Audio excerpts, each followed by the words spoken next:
sari-saring usapan. Okay? So, bago tayo magsimula, disclaimer lang ako, itong video ko ay hindi to para sa lahat. Okay?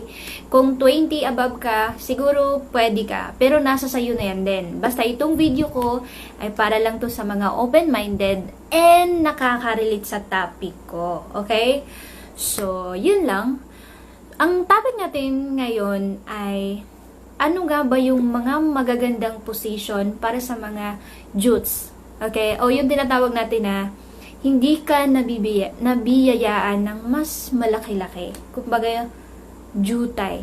Okay? So, ano ba yung mas swak na position para hindi naman mabitin yung partner mo? So, para malaman natin, keep on watching. Okay? Kung ikaw ay lalaki and hindi ka nabiyayaan ng mahaba, short lang. Pero hindi naman yung as in short. Alam ko yun, di ba?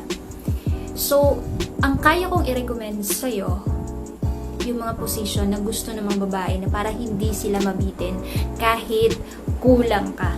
Okay? Ngayon, number 1, mas maganda kung yung partner mo,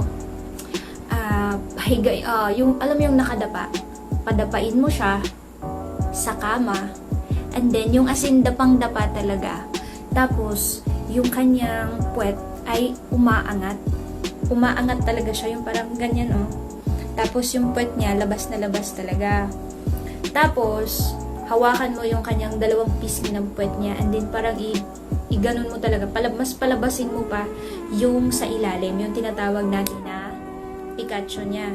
Para, pag ginanon mo kasi, mas lalabas yung sa ilalim para mas pasok talaga yung sayo.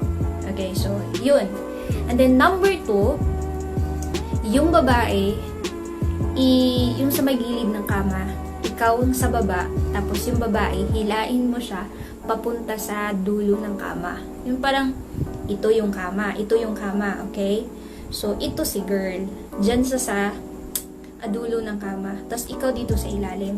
Tapos yung babae as in nakahiga yung kalahati niya nasa ibabaw ng kama. And then yung kalahati, yung puwet niya, medyo nakalabas na siya dito sa may gilid ng kama. And then yun, tapos dapang-dapa ito sa kanya. At saka yung ulo niya dito pagitan. As in nakadapa talaga siya sa kama. And then yung kalahati niya, yung puwet niya, yun, nakaharap sa'yo. And sobrang dapat nakatuwad talaga siya. Labas na labas talaga yung kanyang puwet. So, yun. Ganun din. Ihawakan niyo yung dalawang pisngi ng puwet niya. And then, ganun. Para lumabas yung kanyang Pikachu sa ilalim. And then, yun. Sobrang pasok na pasok. And hindi talaga mabibitin yung partner mo. Okay? So, tip number 3. Yung babae, tayo kayo. Okay? Nakatayo kayo. And then, yung babae, dito siya sa kunyari, ito yung wall. Okay? So, yung babae, nakatalikod siya sa wall. Pero, okay, nakatalikod siya sa wall. Ikaw nakaharap sa kanya. Sumunod ka sa kanya. Ngayon, yung babae, medyo ibaba niya yung katawan niya dito sa may, hindi naman dito sa may sahig talaga. Dito sa may, hindi dito sa ilalim talaga. Yung parang, dali, nakatayo siya dyan, pero nakatuwad siya. So, parang down yung kalahati din ng katawan niya. Nakahawak siya dito sa may wall, pero pababa siya. And then, yung kanyang puwet, nakaharap sa'yo. So, yun. Hawakan mo yung dalawang piece ng puwet niya. And then, talagang ipalmas palabasin mo. So, ganun din. Yun. Sobrang papasok at papasok and hindi talaga siya mabibitin, guys.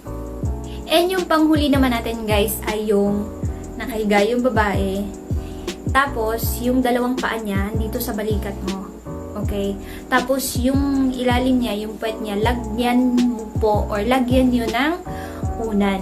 Bakit? Para mas umangat yung kanyang, itong dalawang paa niya. O, para mas umangat yung kanyang puwet. Para pag pasok mo, pumasok talaga siya ng bonggang-bongga. Okay? Hawakan mo itong dalawang paa niya, and then siguraduhin nyo na may unan dyan sa ilalim ng puwet niya para mas, alam mo yun, gumanon sa taas. Yan, ito yung puwet niya. So, pag nilagyan mo dyan sa ilalim, parang mas aangat siya and mas open yung kanyang pipay dyan. So, I'm sure na ako na pagpasok mo, sobrang pasok na pasok talaga siya sa banga. And, yun guys, alam nyo, para sa akin walang maliit, walang malaki. Sa performance lang talaga yan magkakatalo. Kasi, paano naman kung malaki ka? Wala ka naman sa performance, wala kang diskarte, mahina ka sa diskarte. And, ano ngayon kung maliit ka? Kung pagdating sa kama, ikagaling-galing mo naman. Okay? So, para sa akin, malaki ka, pero kulang ka sa diskarte, hindi ka marunong kung paano maging makontento yung babae sa'yo, wala, iiwan ka pa din yan. Pero kahit gaano man kaliit ng alaga mo, kung pagdating sa diskarte, yung mata ng babae, pinapaikot mo sa galing mo. Yung mga erase yung mga malalaki dyan, yung mga mahahaba dyan, erase. Okay? So, yun. Performance, maliit ka man, bumawi ka lang sa performance. Ganon lang kasimple.